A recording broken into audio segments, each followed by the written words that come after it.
Imagine for a moment that some of the most profound words ever spoken by Jesus were hidden, buried, and forbidden for centuries, not because they lacked truth, but because their truth was too powerful. What if I told you that the early church feared not the heretics, but the awakening of the individual soul? That one secret text, the Book of James, also known as the Apocryphon of James, was silenced because it dared to reveal the greatest secret of all, that the divine spark lies not in temples or institutions, but within you. Think about it. Why would any church, supposedly founded on truth, suppress the very teachings of its master? Why would the Vatican, the guardian of sacred knowledge, choose to hide certain scriptures from humanity? Could it be that these texts, rather than threatening faith, threatened control? Today we will uncover the story of a hidden gospel, one that carries messages so radical, so transformative, that they could have changed the very foundation of Christianity as we know it. And the most shocking revelation of all, the one at the end, might just change how you understand the words of Jesus forever. Before we continue, if you're someone who seeks truth beyond dogma, if you've ever felt there's more to spirituality than what organized religion allows you to see, then make sure to subscribe to this channel, leave your like, share this video, and let your thoughts flow in the comments. Because what we're about to uncover will not only challenge the official history, it will awaken something ancient within you. The final revelation we'll reach by the end of this video is the most powerful of all. The Book of James was discovered in Egypt in 1945 as part of the famous Nag Hammadi Library, a collection of texts buried for nearly 2,000 years. These writings belong to early Christian mystics, often labeled by the church as Gnostics. But Gnostic simply means one who knows, one who seeks direct experience of the divine rather than blind obedience to authority. These were not rebels against Christ, but seekers of the same truth he embodied. Yet their voices were silenced, their texts burned, their followers branded as heretics. And among those forbidden writings was this mysterious Book of James. In this text, James, known as the brother of Jesus, receives secret teachings directly from the risen Christ. But what makes it so controversial is not merely what Jesus says, but what he asks. He doesn't command submission. He calls for awakening. He tells his disciples not to wait for salvation from above, but to become the living embodiment of truth. The Jesus of the Book of James is not a distant savior. He is a teacher of inner resurrection, guiding humanity towards self-knowledge and spiritual freedom. This message struck at the heart of institutional religion. If the divine is within you, then no priest, no bishop, no structure has power over your soul. And that was the most dangerous idea of all. Let us pause here and reflect. What would happen if every believer realized that heaven is not a place we go to, but a state we awaken within ourselves? How would history have unfolded if the church had embraced this radical understanding instead of burying it beneath centuries of doctrine?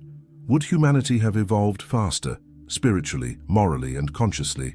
Historians like Elaine Pagels, a scholar from Princeton University and author of the Gnostic Gospels, argue that the suppression of these texts was not about protecting faith, but about consolidating authority. She notes that early Christianity was incredibly diverse, filled with mystical traditions, teachers, and interpretations. But as the church grew in power, it needed unity, structure, and control. The mystical path that emphasized direct experience of God was seen as a threat. So, it was erased. But why among so many lost gospels does the Book of James stand out? Because it dares to portray Jesus as a teacher of hidden wisdom, someone who speaks not in parables for the masses, but in pure truth for the awakened. In it, Jesus tells James that the material world is fleeting, that those who seek eternal life must transcend illusion, and that salvation lies in knowledge, not belief. This was not a message meant to control, it was a message meant to liberate. And perhaps that is why the Vatican has long avoided recognizing this gospel. Its message threatens not just dogma, but the very hierarchy that claims to speak in God's name. The Church fears not the words of Christ, but the power of those who understand them. So as we journey deeper into this forgotten gospel, we must ask ourselves, what is truth? Is it what is written in canonized scriptures, or what is whispered in the silence of our own consciousness? The Book of James calls us to seek, to question, and to awaken. And as we continue, we will uncover the exact words Jesus spoke in secret, the teachings that could have transformed Christianity into a path of spiritual freedom rather than obedience. Because what Jesus revealed to James was not meant for the few, it was meant for all who are ready to awaken. The book of James begins with a mysterious scene. The disciples are gathered together, still struggling to understand the meaning of the crucifixion and resurrection. Suddenly, the risen Jesus appears before them, not as a distant figure of worship, but as a radiant teacher of wisdom. His message is urgent, profound, and unlike anything found in the official Gospels. He tells them, "Do not be deceived by those who rule the world, nor by those who rule over you." These words alone carried a revolutionary tone, for they challenged the very foundations of earthly authority, political, religious, and spiritual. Think carefully about what that means. Jesus was not simply preaching moral behavior, he was pointing toward liberation from illusion. He wanted his followers to see through the veil of control, whether imposed by kings, priests, or systems of belief. He told them to awaken, to become full of light, so that darkness could no longer enslave them.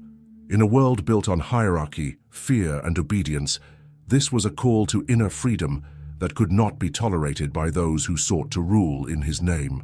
Scholars like Marvin Meyer and Bart Ehrman have noted that this text reveals a very different side of early Christianity, one centered not on sin and punishment, but on enlightenment and awakening. Jesus here speaks as a guide who reminds humanity that the path to the divine does not lie outside of oneself. He tells James, "Become better than I, become like me." It is as if he is saying, "Do not worship me, become what I am."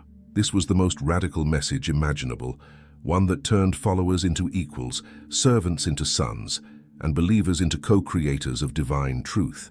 Now imagine how this message would have sounded to the early church fathers, who were struggling to unify doctrine and authority.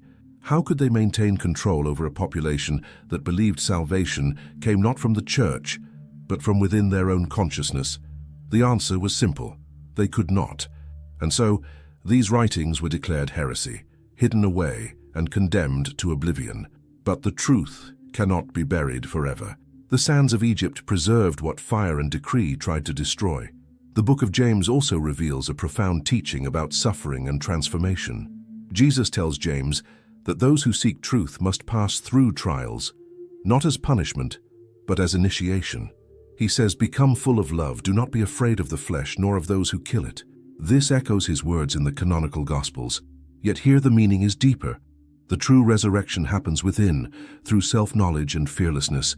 The body may perish, but the awakened soul transcends all boundaries. Think about this in your own life. How many times have you faced trials that seemed unbearable, only to realize later that they led to growth and awareness? Could it be that what we call suffering is in truth the alchemy of the soul? This hidden gospel suggests exactly that pain, doubt, and loss are not curses, but sacred opportunities to awaken the divine spark within us. And perhaps this is where the danger lies. A human being who understands that they carry within them the essence of God becomes impossible to manipulate. They do not need intermediaries to reach the divine. They need only silence, reflection, and courage. Jesus tells his disciples that the Father is not a distant being watching from the heavens, but the living presence that breathes through all creation. To recognize that presence within oneself is to discover the kingdom of heaven, here, now, in this very moment. Ask yourself this: what if the greatest lie ever told was that you are separate from God, that you must obey, conform, and submit to reach the light, when in truth, the light has always been within you? The book of James reminds us that awakening is not rebellion against God. It is the realization that you have never been apart from him. At this point, the text becomes even more mysterious. Jesus warns his disciples that false teachers will arise, twisting his message for power.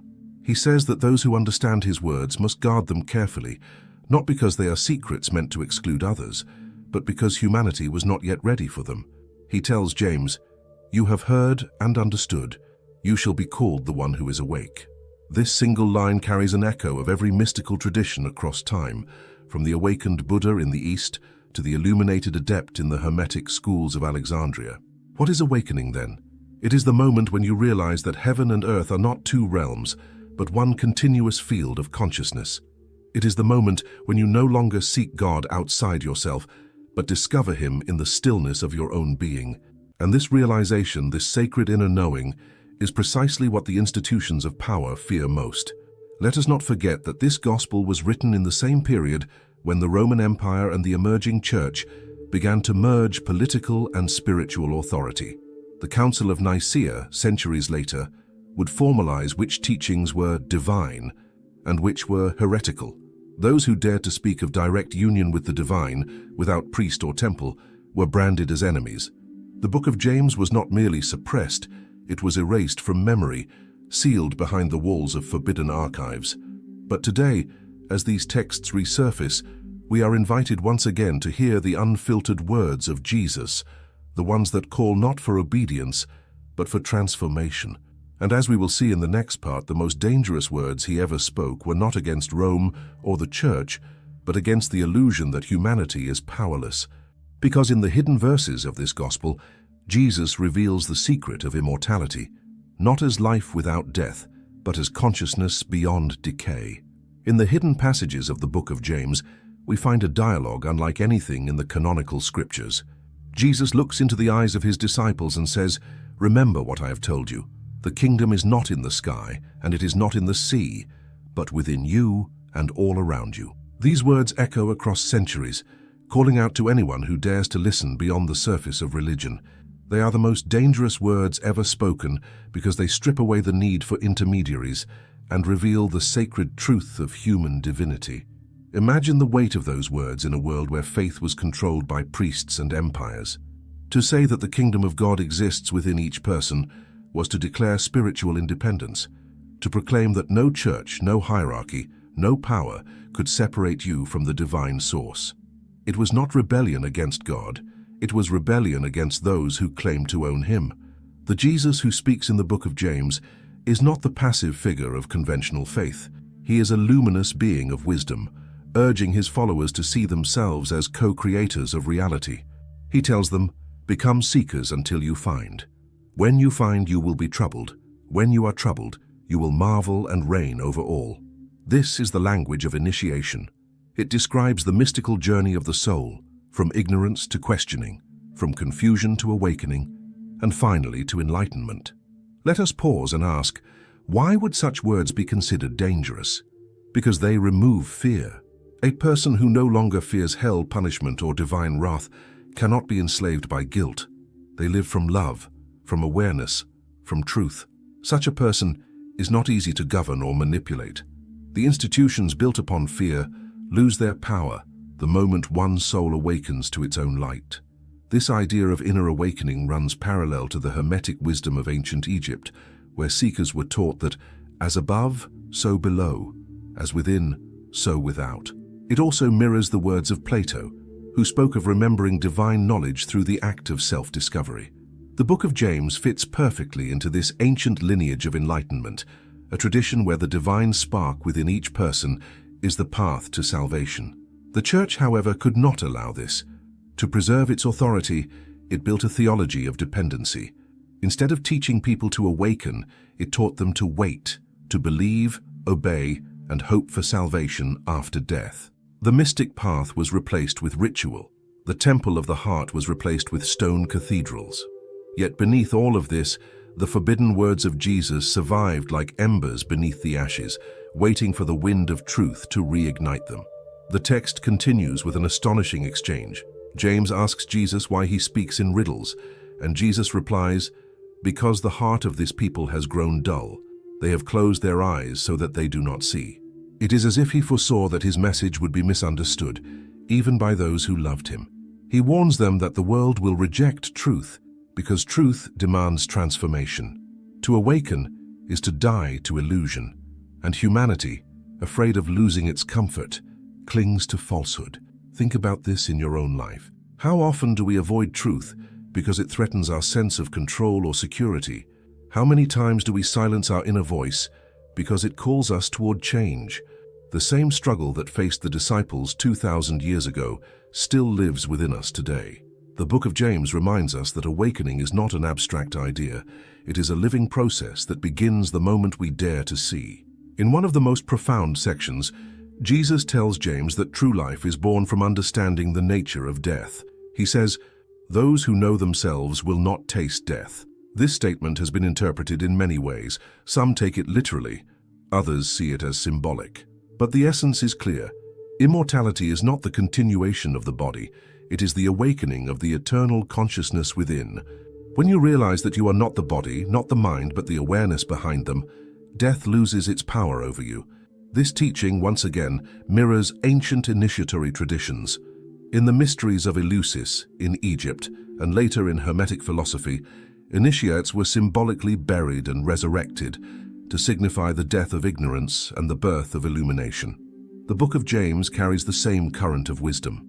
Jesus is not promising paradise in another world. He is offering transformation in this one. Yet it is easy to understand why these words were feared. A human being who no longer fears death, who no longer sees separation between God and self, becomes uncontrollable. They see through the illusions of power, money, and authority. They live from the center of divine consciousness itself. That, to the empire and to the church, was the most dangerous person of all. Modern scholars like Jean-Yves Leloup and Bentley Layton have emphasized that the Apocryphon of James represents a bridge between Jewish mysticism, Greek philosophy, and early Christian spirituality. It is a map of transformation, showing how divine awareness can awaken within the human being. And that map was locked away because it made every human soul a potential Christ. Ask yourself this: what would the world look like if every person understood this? If children were taught not to fear God, but to discover Him within? If prayer was not pleading for help, but communion with the infinite presence that breathes within all things? Would we still have wars, divisions, and hatred done in the name of religion? The answers lie hidden in the same secret the Vatican once tried to erase, that Jesus' ultimate teaching was not submission, but realization.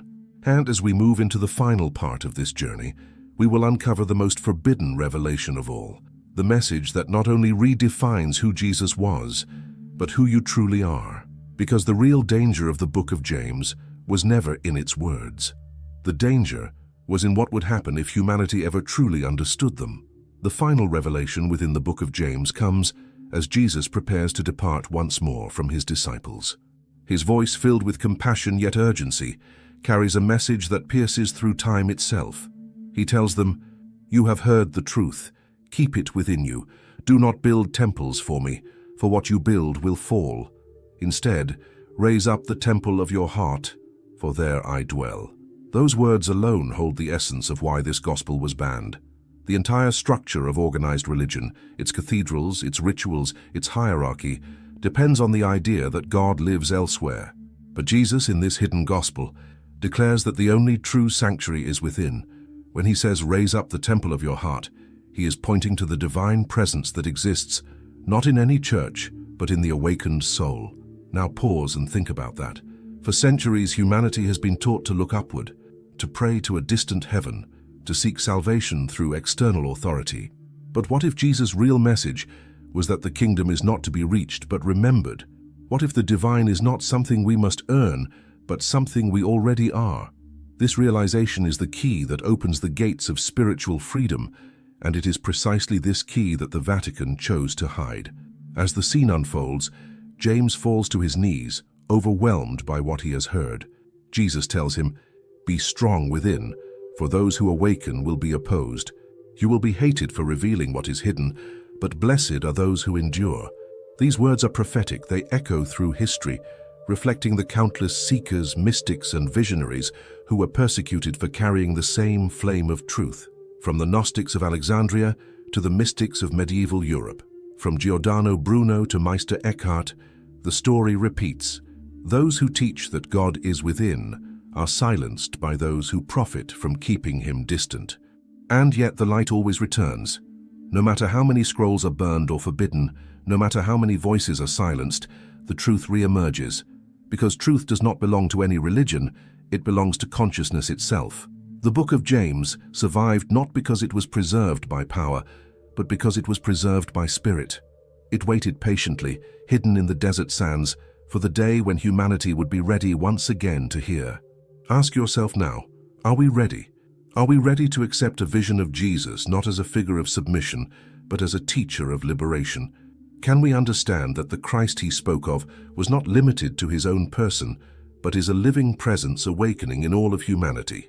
The danger of this gospel is not that it denies Jesus, but that it reveals we are meant to become like him, not through imitation, but through realization. This is the ultimate heresy, the one truth that unravels the chains of fear, that each of us is a child of the same divine source, capable of awakening the same light, living the same truth, and manifesting the same love. When Jesus tells James, "Become better than I, become like me," he is not expressing arrogance. He is passing the torch of enlightenment. He is saying that the mission of the Christ was never to be worshipped. It was to be continued. Modern theologians who have studied the Gnostic scriptures, such as Elaine Pagel's Karen King and Bentley Layton, agree that these texts present Jesus as a revealer of divine consciousness, not a ruler demanding obedience, but a mirror showing us what we truly are. The suppression of such teachings was not accidental. It was strategic. To control people, one must make them believe they are powerless. To free them, one must remind them of their inner divinity. The book of James does exactly that. So what is the most dangerous message of Jesus that the Vatican tried to bury? It is this: you and the Father are one. That the light he carried burns equally within all. That no church, no authority, no dogma can stand between you and the divine source that created you. That heaven is not a reward for obedience, but the natural state of an awakened soul. When this truth is understood, everything changes. The wars fought in God's name lose their justification. The fear of death dissolves. The need for control collapses. Humanity stands not as sinners begging for mercy, but as conscious beings capable of love, wisdom, and creation. This is the gospel that could have transformed the world, and that is precisely why it was silenced. But now, centuries later, it has returned, not as a weapon, but as a mirror. It reflects to us what religion has forgotten, that spirituality is not about separation, it is about unity. The divine is not beyond reach, it is breathing through every heartbeat, shining through every act of compassion, whispering through every moment of awareness. So as we close this journey, remember the promise given to James: "Blessed are those who awaken, for they have already entered the kingdom." Those words were never meant for one disciple. They were meant for all who are ready to see. If these teachings resonate with you, if you feel that spark of recognition deep within your being, then perhaps you have already begun to awaken. Because the true gospel of Jesus was never about belief. It was about remembrance, and the time has come for humanity to remember. The hidden book has spoken again. Its message was forbidden, not because it was false, but because it was true. And now that truth is in your hands. What you do with it, that is the real revelation. Thanks for looking.